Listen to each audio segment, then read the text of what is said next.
साथियों, आप सभी का मेरे YouTube channel talent Hindi classes पे हार्दिक स्वागत है।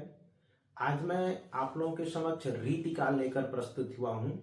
रीतिकाल से 2 नंबर के प्रश्न जरूर आते हैं, इसलिए यह बहुत ही इम्पोर्टेंट टॉपिक है।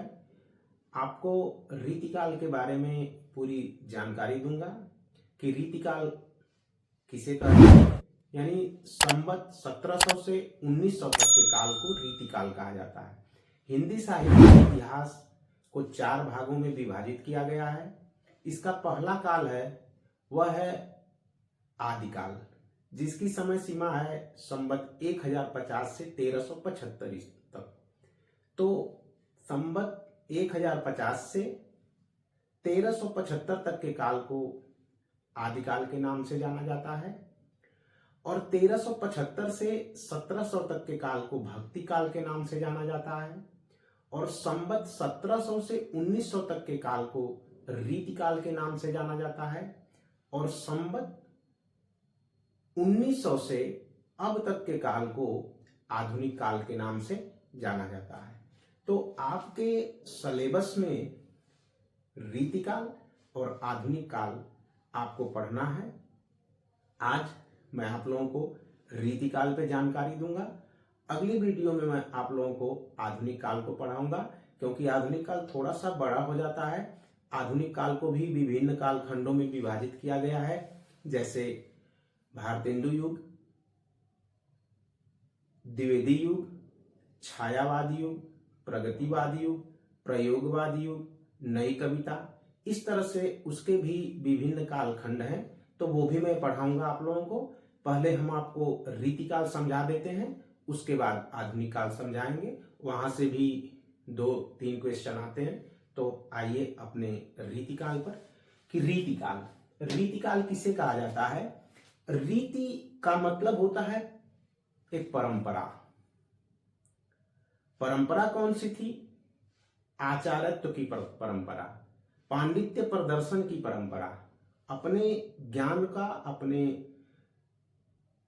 शौर्य दिखाना, यानी हम कितना ज्ञानी हैं, यह रचनाओं के माध्यम से रीतिकाल के कवि दिखाते थे। वो लक्षण ग्रंथ लिखते थे और उसी लक्षण ग्रंथों पर उदाहरण प्रस्तुत करते थे, जैसे रस पे, छंद पे, अलंकार पे, काव्य गुण पे, काव्य दोष पे, ध्वनि पे, इन पर काव्य लिखते थे और उन्हीं के उदाहरण लक्षण स्वरूप प्रस्तुत करते थे। तो इस काल में संवत 1700 से 1900 तक के काल में सबसे ज्यादा रीति परंपरा ही हावी रही, इसलिए इस पूरे काल को ही रीतिकाल के नाम से जाना जाता है। कदा कि वे ग्रंथ जो काव्यांग विशेष का मतलब कि रस, छंद, अलंकार, गुण, रीति, ध्वनि, काव्य शास्त्रीय प्रणालियों के आधार पर लिखा गया हो, उसे रीति कहते हैं। यह परंपरा जिस काल में दिखाई दी, मैंने अभी आप लोगों से कहा कि उस काल में संवत 1700 से 1900 तक के काल में रीति की परंपरा ही, आचार्यत्व प्रदर्शन ही प्रमुखता पर रहा, इसलिए इस काल को ही रीतिकाल के नाम से जाना गया। क्योंकि रीतिकाल की जो सबसे प्रमुख प्रवृत्ति है वह रीति निरूपण है, लक्षण ग्रंथों की प्रधानता, और दूसरी प्रवृत्ति इसकी है श्रृंगारिकता। तो पहली प्रवृत्ति क्या है? आपसे पूछ देगा कि रीतिकाल की प्रमुख प्रवृत्तियों में से कौन है, या रीतिकाल की इनमें से कौन सी प्रवृत्तियां हैं। तो पहली प्रवृत्ति रीति निरूपण यानी लक्षण ग्रंथ लिखने की प्रधानता, और दूसरी प्रवृत्ति श्रृंगारिकता की थी। अब प्रश्न आता है कि संवत 1700 से 1900 तक के काल को रीतिकाल के नाम से जाना जाता है। तो रीतिकाल आपको समझ में आया होगा कि जिस काल में लक्षण ग्रंथ लिखने की प्रधानता रही, उस काल को रीतिकाल कहते हैं। और रीतिकाल की समय सीमा संवत 1700 से 1900 तक रही है। अब रीतिकाल को किसने क्या कहा, यह आपको जानना है। एक प्रश्न यहां से भी आता है कि रीतिकाल को किसने क्या कहा। तो रीतिकाल को रीतिकाल नाम आचार्य रामचंद्र शुक्ल ने दिया। विश्वनाथ प्रसाद मिश्र ने इसे श्रृंगार काल कहा। मिश्र बंधुओं ने इसे अलंकृत काल कहा और रमाशंकर शुक्ल रसाल ने इसे कला काल कहा है। तो ये 4 प्रश्न आप जरूर याद रखिएगा, यह पूछे जाते हैं आपसे। एक बार पुनः समझ लीजिए कि 1700 से 1900 तक के काल को रीतिकाल कहा गया है। आपसे पूछा जाता है कि रीतिकाल की समय सीमा क्या है, तो संवत 1700 से 1900 तक है। अगर इसे सन में पूछ दिया जाए तो इसमें से 57 वर्ष घटा देंगे, यानी 1643 से 1843 ईस्वी तक के काल को रीतिकाल कहा गया है। अब रीतिकाल को किसने क्या कहा है, क्या नाम दिया है, तो रीतिकाल को आचार्य रामचंद्र शुक्ल ने रीतिकाल नाम दिया। मिश्र बंधुओं ने अलंकृत काल, विश्वनाथ प्रसाद मिश्र ने इसे श्रृंगार काल कहा। मैंने अभी आपसे बताया था कि एक तो रीति निरूपण और श्रृंगारिकता की प्रवृत्ति के कारण ही विश्वनाथ प्रसाद मिश्र ने इसे श्रृंगार काल कहा। और इसकी तीसरी जो प्रमुख प्रवृत्ति है वह अलंकारिकता है। तो अलंकारों का अधिक प्रयोग हो रहा था, सभी अलंकारों का प्रयोग हो रहा था, इसलिए इसने क्या कहा, अलंकृत काल कहा। और रमाशंकर शुक्ल रसाल ने इसे कला काल कहा है। तो ये आपको 4 चीजें याद रखनी है। ये प्रश्न आपको बिल्कुल याद होने चाहिए।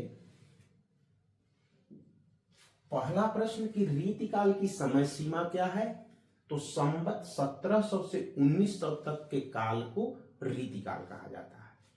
अब रीतिकाल को किसने क्या नाम दिया, तो आचार्य रामचंद्र शुक्ल ने रीतिकाल को रीतिकाल नाम दिया है। मिश्र बंधुओं ने इसे अलंकृत काल कहा है और विश्वनाथ प्रसाद मिश्र ने इसे श्रृंगार काल कहा है। रमाशंकर शुक्ल रसाल ने इसे कला काल कहा है। तो ये 4 प्रश्न आप लोगों को याद होने ही चाहिए।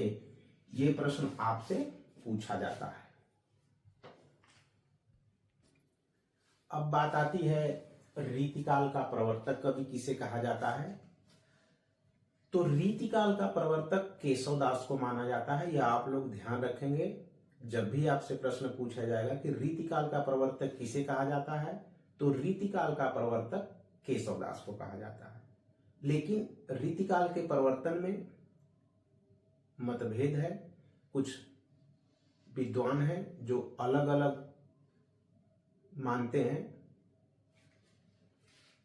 आचार्य रामचंद्र शुक्ल चिंतामणि को रीतिकाल का प्रवर्तक मानते हैं और रीति की अखंड परंपरा के कारण। तो अगर आपसे पूछा जाएगा कि रीति की अखंड परंपरा की दृष्टि से रीतिकाल का प्रवर्तक कवि कौन है, तो रीति की अखंड परंपरा की दृष्टि से चिंतामणि को रीतिकाल का प्रवर्तक माना जाता है। पहला प्रश्न। दूसरा प्रश्न कि चिंतामणि को रीतिकाल का प्रवर्तक कौन माना है, तो आचार्य रामचंद्र शुक्ल ने चिंतामणि को रीतिकाल का प्रवर्तक माना है। उसके बाद आता है विश्वनाथ प्रसाद मिश्र कृपाराम को रीतिकाल का प्रवर्तक कवि मानते हैं कालक्रम की दृष्टि से। अगर कालक्रम के दृष्टि से पूछा जाए कि रीतिकाल का प्रवर्तक कौन है, तो कृपाराम। लेकिन आपसे केवल पूछा जाए कि रीतिकाल का प्रवर्तक किसे कहा जाता है, तो रीतिकाल का प्रवर्तक केशवदास को कहा जाता है। यह आप हमेशा ध्यान रखेंगे, यही आपका प्रश्न होगा। अगर शुक्ल जी के अनुसार पूछा जाएगा तो शुक्ल जी के अनुसार चिंतामणि त्रिपाठी को रीतिकाल का प्रवर्तक माना जाता है। और विश्वनाथ प्रसाद मिश्र के अनुसार पूछा जाए तो विश्वनाथ प्रसाद मिश्र ने कृपाराम को रीतिकाल का प्रवर्तक माना। क्लियर हो गई बात। अब आती है रीतिकाल की प्रवृत्ति की बात। रीतिकाल में कौन कौन सी प्रमुख प्रवृत्तियां रही?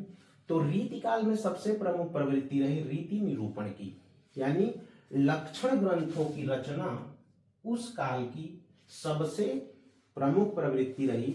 दूसरी प्रवृत्ति रही श्रृंगारिकता की। जितने भी कवि थे वह दरबारी कवि थे, अपने आश्रयदाता राजाओं की प्रशंसा में श्रृंगारिक काव्य लिखते थे, उनके गुणगान में।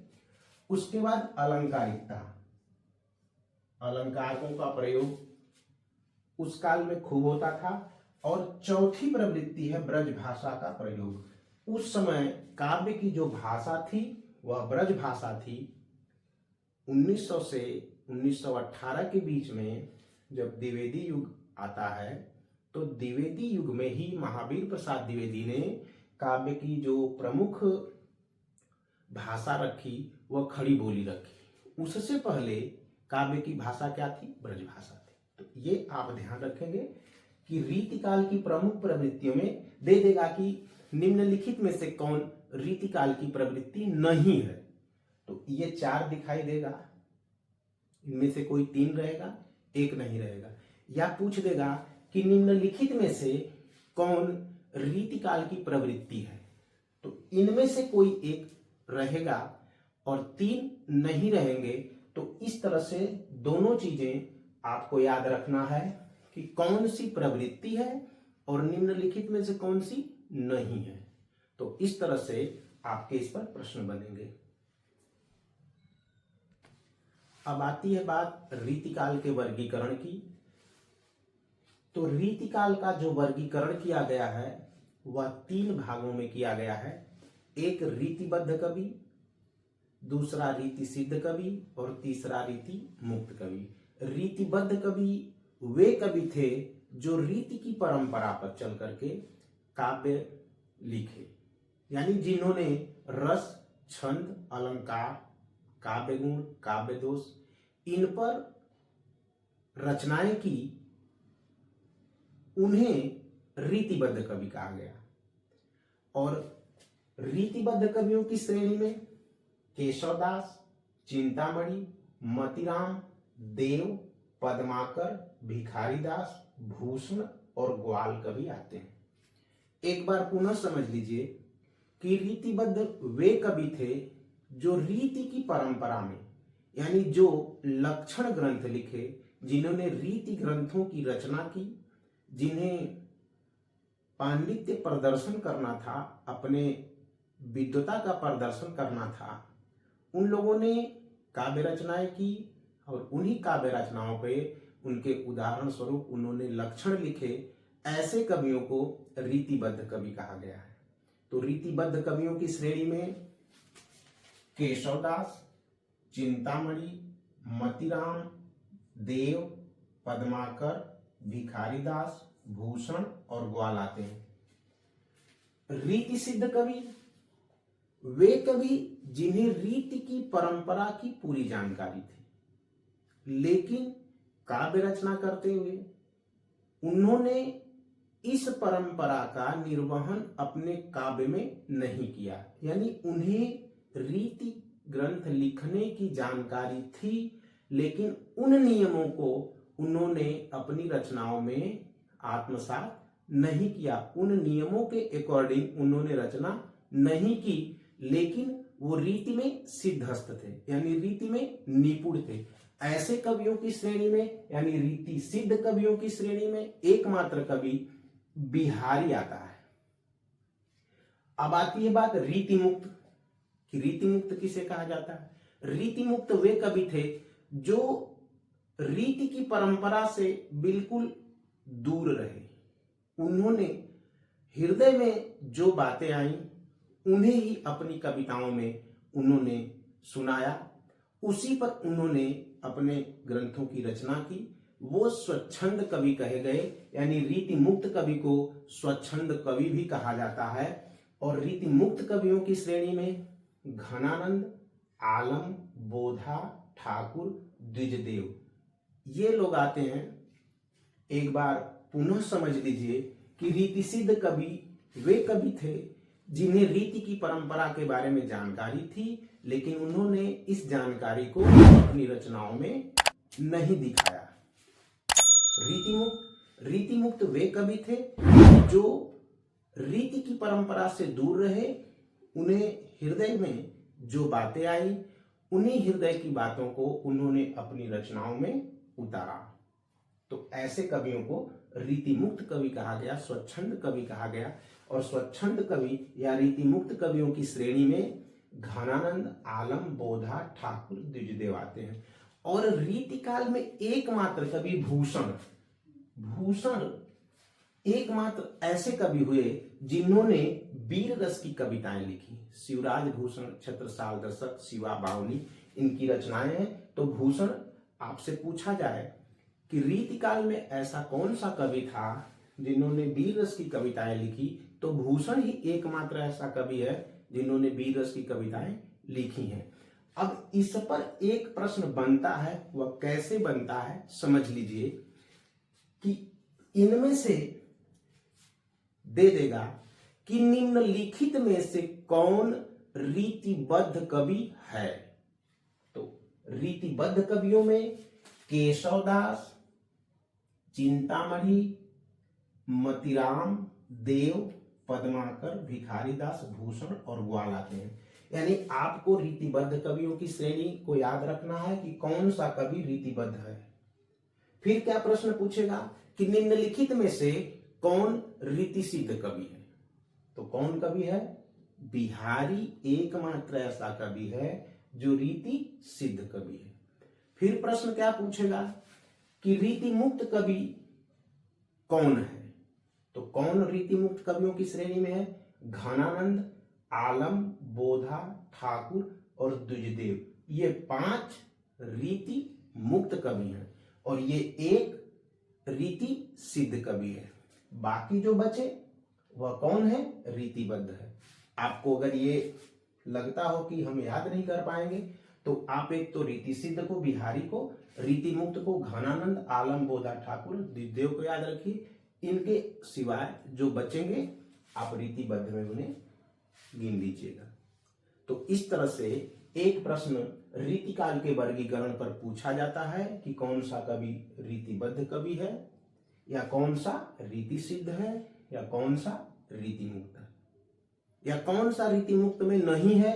तो इनमें से 3 देकर के एक को इसको दे देगा तो ये नहीं है। पूछ देगा कि निम्नलिखित में से कौन सा कवि रीतिबद्ध नहीं है तो इनको दे देगा, एक इसको दे देगा। तो ये तीनों रीतिबद्ध नहीं है, ये रीतिबद्ध है। तो इस तरह से भी प्रश्न पूछे जाते हैं। तो आप लोग रीतिकाल का वर्गीकरण बहुत अच्छी तरह से याद रखना कि कौन सा कवि किस वर्ग में है। ठीक है।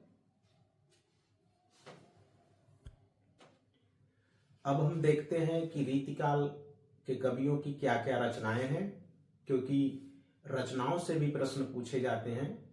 तो कौन कौन से कवि कौन कौन सी रचना किए हैं। केशवदास ने विज्ञान गीता, रसिक प्रिया, कवि प्रिया, रामचंद्रिका, जहांगीर जस चंद्रिका और वीर देव सिंह चरित ये लिखे हैं, जिसमें से केशवदास की सबसे इंपॉर्टेंट रचना है रामचंद्रिका, रसिक प्रिया और कवि प्रिया। ये पूछी जाती है। सबसे ज्यादा केशव की रामचंद्रिका पूछी जाती है। रामचंद्रिका में केशवदास ने बहुत सारे छंदों का प्रयोग किया हुआ है, इसलिए रामचंद्रिका को छंदों का अजायब घर भी कहा जाता है। तो केशवदास की जो रचनाएं हैं रामचंद्रिका, रसिक प्रिया, कवि प्रिया और विज्ञान गीता, ये आपको याद रखना है। ये इंपॉर्टेंट रचनाएं हैं केशवदास की, ध्यान रखना है। किस किस को? रामचंद्रिका को, रसिक प्रिया को और कवि प्रिया को और विज्ञान गीता को। इन 4 रचनाओं को, केशवदास की रचनाओं को याद रखना है। अब आती है चिंतामणि की बात। चिंतामणि ने रस विलास और कविकुल कल्पतरु 2 रचनाएं, चिंतामणि की 2 रचनाएं हैं, रस विलास और कविकुल कल्पतरु। उसके बाद मतिराम, मतिराम की रसराज और ललित ललाम। मतिराम की रचना पूछी जाती है, इसे भी आप याद रखिएगा। रसराज इनकी सबसे ज्यादा पूछी जाती है। तो मतिराम की जो रचना है रसराज, वह बहुत इंपॉर्टेंट है, यह रस से संबंधित रचना है। फिर आता है देव। देव की भाव विलास रचना सबसे इंपॉर्टेंट रचना है। यह रचना कम से कम बोर्ड एग्जामिनेशन में 4-5 बार पूछ ली गई है, इसलिए देव की जो रचना है भाव विलास, ये सभी बच्चे याद रखेंगे। यह रचना 4-5 बार पूछी गई है, इसलिए देव की भाव विलास रचना बहुत इंपॉर्टेंट है, इसे याद रखिएगा। उसके बाद फिर अष्टयाम पूछी जाती है। देव की रस विलास भी इन्हीं की है, भवानी विलास भी है और सुजान विनोद भी है। तो देव की जो रचनाएं हैं वह कौन कौन सी आपको याद रखनी है। सबसे इंपॉर्टेंट तो भाव विलास, उसके बाद अष्टयाम और सुजान विनोद। देखिए, सुजान विनोद देव की रचना है और सुजान हित, सुजान सागर यह घनानंद की रचना है। यानी सुजान सागर अगर पूछ देगा तो घनानंद की रचना है, और अगर सुजान विनोद पूछ दिया, जहां विनोद की बात आ जाए तो वहां देव हो जाएगा, और जहां घनानंद की बात आएगी यानी सुजान सागर की बात आएगी तो वो घनानंद की, सागर घनानंद, और यहां पर विनोद तो देव, ये ध्यान रखिएगा। अब बात आती है पद्माकर की। तो पद्माकर की रचना है पद्माभरण और जगत विनोद। तो पद्माकर की जो सबसे इंपॉर्टेंट रचना है वह जगत विनोद है, ये आप याद रखिएगा कि जगत विनोद पद्माकर की रचना है। यह रचना पूछी जाती है आपसे, इसे याद रखिएगा। उसके बाद भिखारी दास। भिखारी दास की रचना काव्य निर्णय और रस सारांश है। इनकी रस सारांश रचना पूछी जाती है। अब आते हैं भूषण। भूषण की जो रचना है वह शिवराज भूषण है और शिवा बावनी है, छत्रसाल दशक है। मैंने अभी बताया था आप लोगों को कि भूषण रीतिकाल में बेदस का कविता लिखने वाला कवि है, और इसने शिवराज भूषण, शिवा बावनी, छत्रसाल दशक ये 3 रचनाएं लिखी हैं। तो भूषण की रचना है शिवराज भूषण। भूषण नाम से ही इनमें भूषण यहाँ भी है तो भूषण यहाँ भी है, तो इस तरह से एक रचना तो ऐसे ही हो जाएगी। यहाँ भी शिव है तो यहाँ भी शिव है, ठीक है।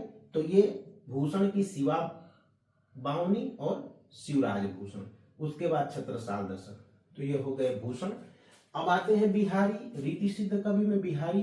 तो बिहारी जो है बिहारी सतसई लिखे हैं। कौन सी रचना लिखे हैं? बिहारी सतसई।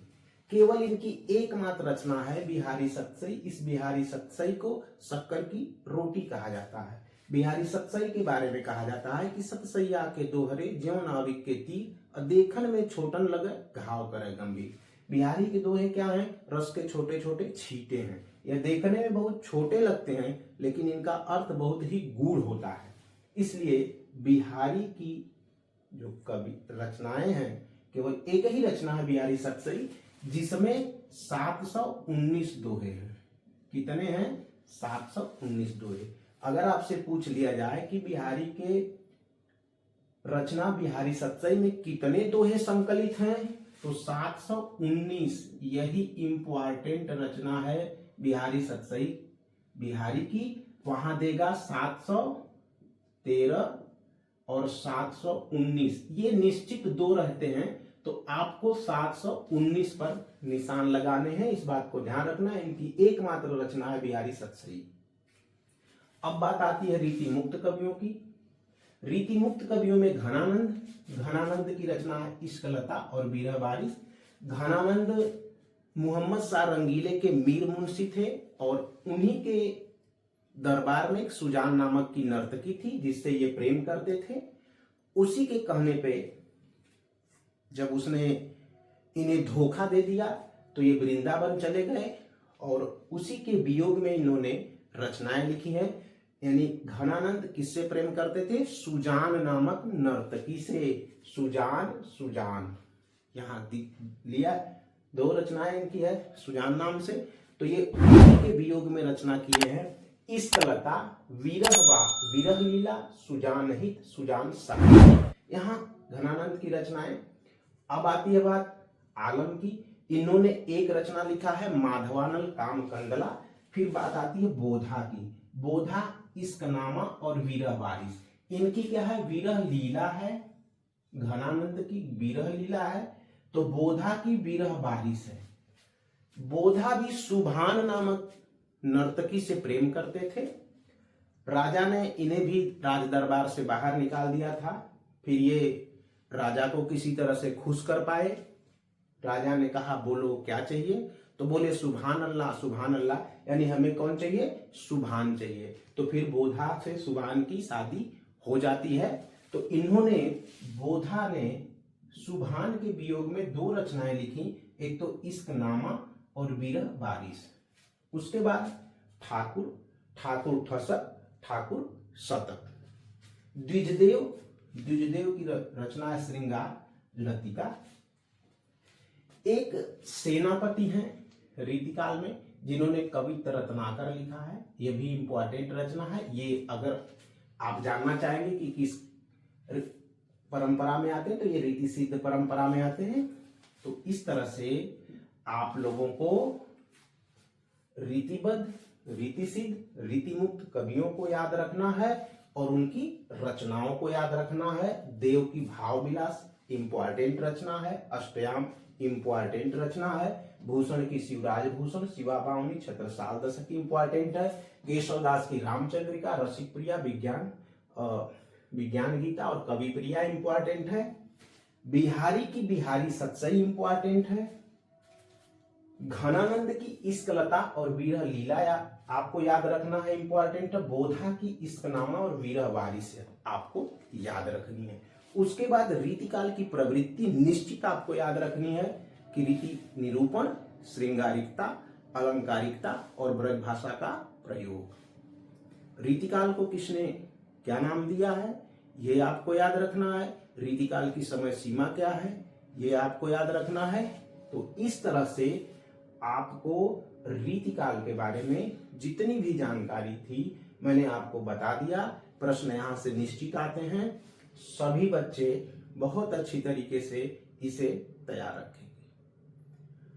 अगली वीडियो में आएगी आपके लिए, वह आधुनिक काल के लिए आएगी। और इस वीडियो में मैं डिस्क्रिप्शन में लिंक दे दूंगा, वहां से आप लिंक खोल करके उसे पढ़ लीजिएगा।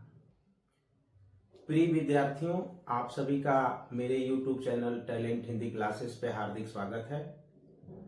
जैसा कि आप सभी को पता ही है कि आप लोगों की 24 फरवरी से बोर्ड एग्जामिनेशन की परीक्षाएं शुरू हो रही हैं। तो आप लोग तैयारी में लगे होंगे। आशा करता हूं कि आप लोगों की तैयारी बहुत अच्छी तरीके से चल रही होगी। इसी कड़ी में मैं 10वीं क्लास के लिए आज गोस्वामी तुलसीदास जी का जीवन परिचय लेकर के प्रस्तुत हुआ हूं। और यह प्रश्न बोर्ड एग्जामिनेशन के लिए कक्षा 10वीं क्लास के लिए बहुत ही इम्पोर्टेंट है। इस बार यह प्रश्न आपकी परीक्षा में निश्चित ही पूछे जाएंगे। जो स्टूडेंट इस जीवन परिचय को याद कर लेगा उसके 5 अंक पक्के हैं, यह मेरी तरफ से आप आश्वस्त रहिए। तो हम शुरू करते हैं तुलसीदास जी को।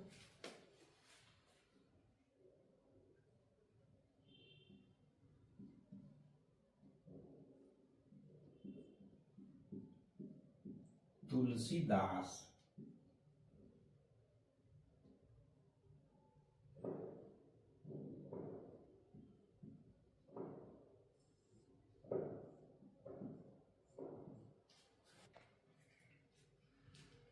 तुलसीदास जी का जो जन्म हुआ था वह सन 1532 ईस्वी में और इनकी मृत्यु हुई 1623 ईस्वी में। जन्म स्थान है इनका संवत 1589 विक्रमी यानी सन 1532 ईस्वी में तुलसीदास जी का जन्म होता है। और इनका जन्म स्थान है बांदा जिला का राजापुर नामक ग्राम। श्रावण शुक्ला सप्तमी के दिन इनका जन्म होता है। कहाँ पे? बांदा जिला के राजापुर नामक ग्राम में। इनके पिता का नाम आत्माराम दुबे तथा माता का नाम हुलसी था और तुलसीदास जी के बचपन का नाम राम बोला था। तुलसीदास जी जब जन्म लिए तो इनके मुंह में दांत था और ये लगभग 3-4 साल के बालक जैसा इनका शरीर था। तो अभुक्त मूल नक्षत्र में पैदा होने के कारण इनके माता पिता ने इनका परित्याग कर दिया। तो इनका पालन पोषण मुनिया नामक दासी ने किया और इनके गुरु का नाम नरहरि दास, जिससे इन्होंने दीक्षा प्राप्त की। और दूसरे इनके गुरु थे शेष सनातन, जिन्होंने इन्हें शिक्षा दी और इनकी पत्नी का नाम रत्नावली था।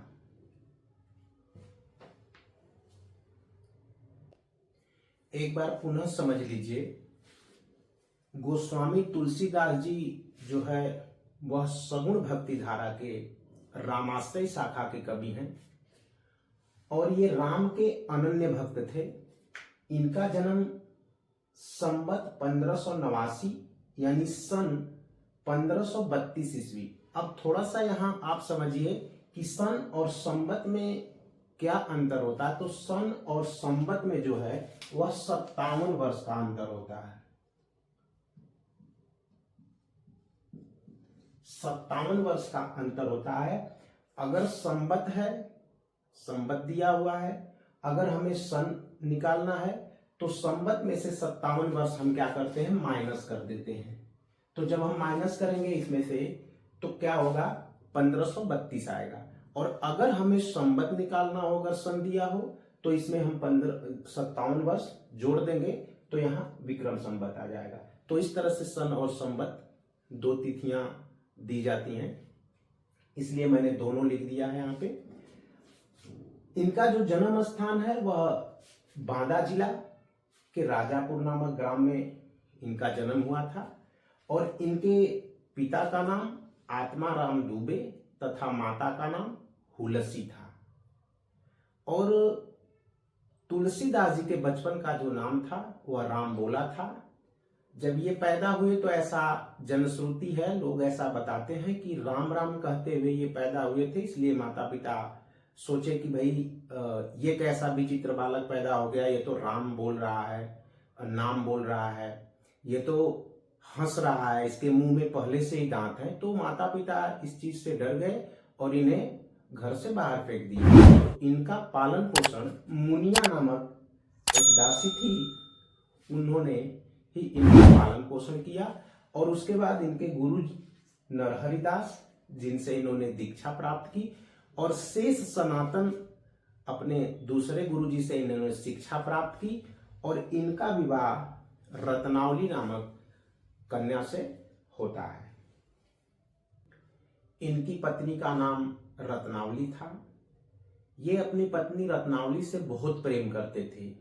एक बार पत्नी के मायके चले जाने पर ये भी रात में चढ़ी हुई नदी, उफान पे थी नदी, उसे तैर करके ये पार करके पत्नी के पास पहुंच जाते हैं।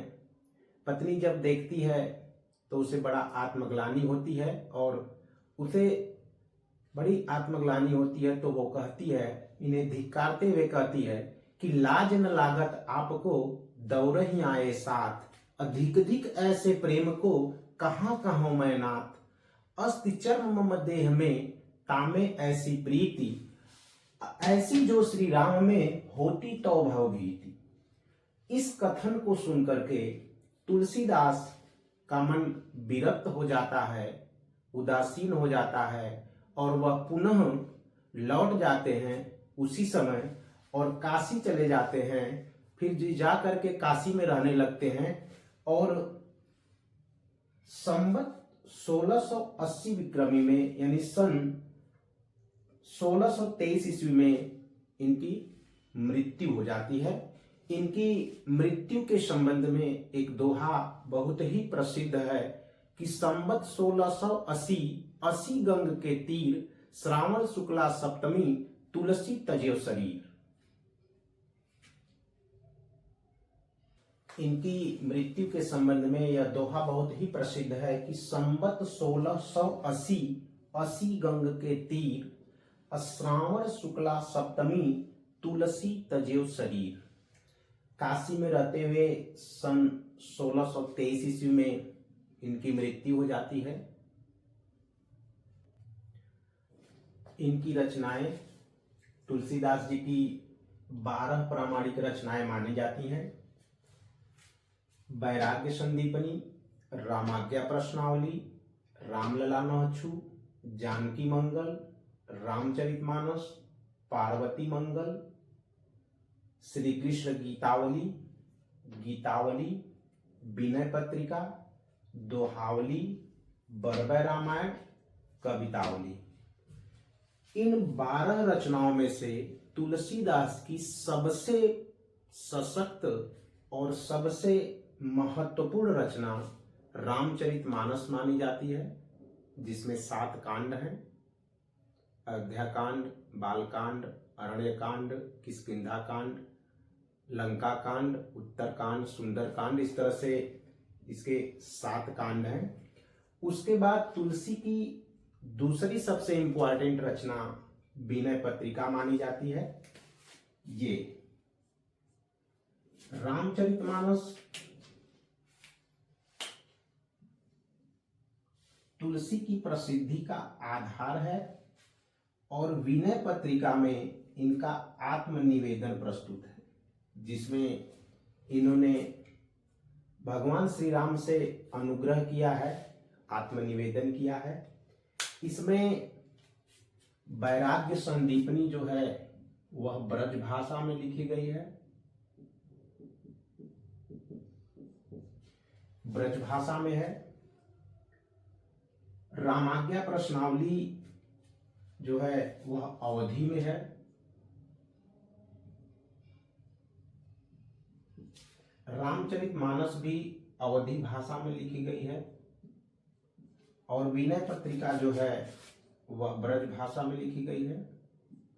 तो इस तरह से तुलसीदास जी ब्रज और अवधी दोनों भाषाओं पे समान अधिकार रखते थे। इनकी रामलला नाछू भी अवधी में है, बरबय रामायण भी अवधी में लिखी गई है। तो इस तरह से तुलसीदास जी की कुल 12 प्रामाणिक रचनाएं हैं, जिनमें आपसे पूछा जाता है कि रामचरितमानस किसकी रचना है या विनय पत्रिका किसकी रचना है और रामचरितमानस किस भाषा में लिखी गई है, विनय पत्रिका किस भाषा में लिखी गई है। तो इस तरह से आपको बताना पड़ेगा। ये आपके ऑब्जेक्टिव जो बहुविकल्पी प्रश्न आते हैं उनमें भी यह रचनाएं बहुत पूछी जाती हैं, इसलिए तुलसीदास जी की रचनाएं आप लोग जरूर याद रखेंगे, इस बात को ध्यान रखिएगा। अब इनका साहित्यिक परिचय देखिए। साहित्यिक परिचय में आप लोग कैसे लिखेंगे? साहित्यिक परिचय: तुलसीदास महान लोकनायक और श्री राम के अनन्य भक्त थे। तुलसीदास महान लोकनायक और श्री रामचंद्र जी के अनन्य भक्त थे। इनके द्वारा रचित रामचरितमानस संपूर्ण विश्व साहित्य के अद्भुत ग्रंथों में से एक है। इस ग्रंथ के माध्यम से इन्होंने जिन आदर्शों का भावपूर्ण चित्र अंकित किया है वे युग युग तक मानव समाज का पथ प्रशस्त करते रहेंगे। ये आपको साहित्यिक परिचय में लिखना है। मैंने आपसे पहले भी बताया था कि रामचरितमानस ही इनकी प्रसिद्धि का आधार है। हर घर घर में रामचरितमानस का सुंदर कांड किया जाता है घर में शांति के लिए। तो इनकी जो प्रसिद्धि का आधार रहा वह रामचरितमानस ग्रंथ ही रहा।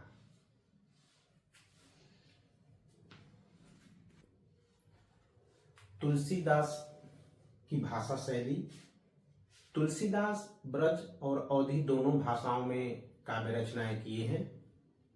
रामचरितमानस जानकी मंगल, पार्वती मंगल अवधी भाषा में रचित है, तो विनय पत्रिका, कवितावली, गीतावली और दोहावली ब्रज भाषा में रचित रचनाएं हैं। रामचरितमानस में प्रबंध शैली का प्रयोग किया है तुलसीदास ने, और विनय पत्रिका में मुक्तक शैली का प्रयोग करके तुलसीदास ने अपनी रचनाओं को अत्यंत प्रभावोत्पादक बना दिया है, अत्यंत ही प्रभावशाली बना दिया है। तो इस तरह से भाषा शैली में तुलसीदास दो भाषाओं के ज्ञाता थे, ब्रज और अवधी। ब्रज भाषा और अवधी भाषा, दोनों भाषाओं पर तुलसी का समान अधिकार था।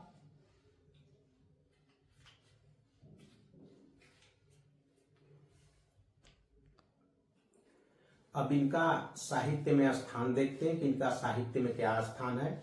इनका साहित्य में स्थान आप किस तरह से लिखेंगे कि गोस्वामी तुलसीदास हिंदी के सर्वश्रेष्ठ कवि हैं। इन्हें समाज का पथ प्रदर्शक कवि कहा जाता है। मानव प्रकृति के जितने रूपों का सजीव वर्णन इन्होंने किया है, उतना अन्य किसी कवि ने नहीं किया है। तुलसीदास को मानव जीवन का सफल पारखी कहा जा सकता है। वास्तव में तुलसीदास हिंदी के अमर कवि हैं, जो युगों युगों तक हमारे बीच जीवित रहेंगे। तो इस तरह से तुलसीदास जी का आप साहित्य में स्थान लिखेंगे, क्योंकि इन्होंने राजा प्रजा का समन्वय, शैव वैष्णव का समन्वय, इन्होंने समाज में समन्वय स्थापित किया था, इसीलिए इन्हें सामाजिक कवि कहा जाता है। ये रामचरितमानस में समाज के प्रति ही उस समय की जितनी भी बातें थी लिखे हैं। तो इस तरह से साहित्य में इनका स्थान आज भी अमर है। तो बच्चों, आपको तुलसीदास का जीवन परिचय निश्चित याद करके रखना है, क्योंकि यह प्रश्न इस बार बोर्ड परीक्षा में निश्चित आएंगे। आप इसको याद करके ही रखेंगे।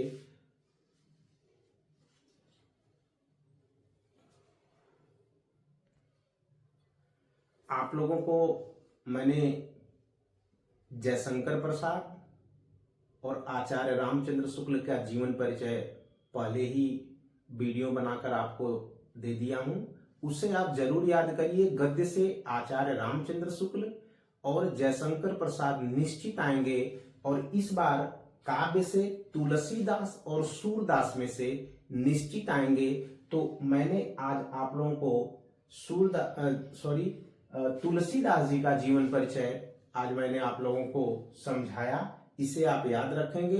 अगली वीडियो मेरी सूरदास जी पे आएगी, वो मैं कल आप लोगों को अपलोड कर दूंगा, क्योंकि अब आप लोगों के पास बिल्कुल समय कम रह गया है। समय के अभाव को देखते हुए मुझे शॉर्ट में सारी चीजें बतानी पड़ रही हैं, इसलिए कि मैं लॉन्ग में बताकर ही क्या करूंगा कि आपके पास समय ही नहीं बचेगा। तो इसलिए मैं चाहता हूं कि कम समय में आपकी संपूर्ण तैयारी हो जाए। मैं आपको हर टॉपिक पे पूरी की पूरी वीडियो आपको दूंगा, एक एक टॉपिक को बाकायदे समझा करके दूंगा। आपको ऑब्जेक्टिव क्वेश्चन पर भी, खंड काव्य पर भी, व्याख्या पर भी, आपको श्लोक कैसे लिखना है, आपको पत्र लेखन कैसे लिखना है, आपको निबंध कैसे लिखना है, ये सारा कुछ मैं आपको यहीं प्रोवाइड करूंगा। कहीं अन्यत्र आपको इधर उधर परेशान होने की जरूरत नहीं है। अभी भी आपके पास 10 दिन का टाइम है, आराम से आप अपनी तैयारी कर सकते हैं। केवल मेरी वीडियो देख लीजिए, पूरी की पूरी चीजें आपको कंफर्म हो जाएगी कि किस तरह से हमें पेपर में किस प्रश्नों के सवाल के जवाब देने हैं। आप लोग अपनी तैयारी जारी रखिए। मेरी भरपूर कोशिश है कि आप लोगों को सारी चीजें एक ही जगह पर प्रोवाइड कर सकूं। धन्यवाद बच्चों।